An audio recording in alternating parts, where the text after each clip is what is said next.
Hello, I would like to welcome you. What kind of effects fluorophore saturation has on intensity-based FRET calculation? In fluorescence microscopy, you often want to increase the signal-to-noise ratio by increasing the excitation intensity, but many people don't realize that by this they run the risk of saturating fluorophores, which has deleterious effects on, for example, intensity-based FRET calculations. In order to understand the concept, I would like to introduce you this basic scheme in which there is a donor or any kind of fluorophore which has a ground state and an excited state. In equilibrium, the system is described by this matrix equation, which expresses the fact that the same number of donors are excited as the number of donors getting relaxed. This is the fluorescence lifetime. This is the excitation photon flux. This is the absorption cross section. And solution of this matrix equation shows that the fraction of donors in the excited state that I denoted by d set is not linearly proportional to the excitation photon flux, but it is saturated. In this slide, I would like to describe what kind of effect this phenomenon has on donor quenching. So I introduced FRET into the basic model I introduced to you in the previous slide, and I solved the equilibrium matrix equation for the number of donors in the excited state. And by substituting this expression into the quenching based FRET calculation equation, we arrive at a result which shows that the calculated or apparent FRET efficiency not only depends on the theoretical FRET efficiency, but also on the fraction of donors in the excited state. And if we simulate this equation with a couple of theoretical FRET efficiencies and excitation photon fluxes, we see that indeed there is a decline in the calculated FRET efficiency as donor saturation kicks in. And we can rationalize this phenomenon by assuming that although the donor is quenched by FRET, at high excitation intensities, it is immediately re-excited. Therefore, there is a smaller decrease in the donor intensity.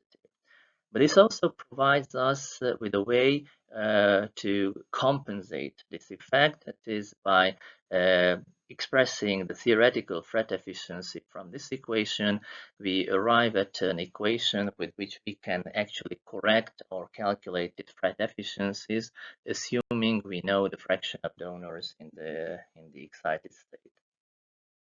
However simple this previous model is, this is not the usual way we calculate FRET in our experiments, but we also measure the acceptor intensity, and this scheme shows you a donor acceptor system in which FRET also takes place. In equilibrium, the system is described by this matrix equation, and solution of this matrix equation provides the number of donors and acceptors in the excited state. And by substituting these into the intensity-based FRET equation set, we arrive at a closed form but long solution for the FRET efficiency, which takes into account donor saturation, acceptor saturation, but still disregards FRET frustration. Incorporate FRET frustration into the system, we have created this model, which also takes into account FRET frustration.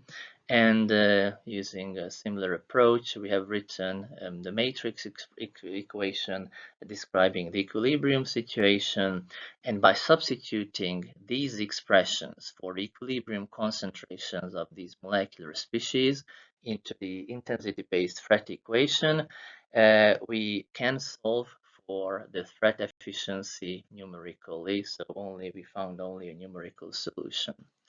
And in the last slides, I would like to show you how these evaluation schemes perform in real life. kind of results we obtained for evaluating experiments. We tested 3 donor acceptor systems. For the first is an Alexa 488, Alexa 546 system. Both of them were conjugated to anti-ERBB2 antibodies in the measured FRET on the surface of cells. And you can see that if we disregard fluorophore saturation, the closed black circles, there was a steep decline in the calculated FRET efficiency, which is due to the saturation effects I have described previously. But if we evaluated the system with any of the 3 evaluation methods I introduced in the previous slides, we eliminated most of the dependence of the FRET efficiency, apparent FRET efficiency on the excitation photon flux. And the same kind of results were obtained for the Alexa 546, Alexa 647 donor acceptor pair. Again, disregarding fluorophore saturation, there was a decrease in the apparent FRET efficiency, and with the proposed evaluation strategies, these dependencies were eliminated. Holds for the GFP Cherry pair, dependence on the apparent FRET efficiency without regarding or taking into account fluorophore saturation, and this dependence is eliminated mostly if we incorporate these assumptions into the evaluations. So the conclusion is that fluorophore saturation leads to artifacts in the evaluation of intensity-based FRET measurements, and the proposed methodology eliminates this. The method has been published in a paper in Analytical Chemistry, and it has also been incorporated into a MATLAB program called rFRET, which is available at the shown URL.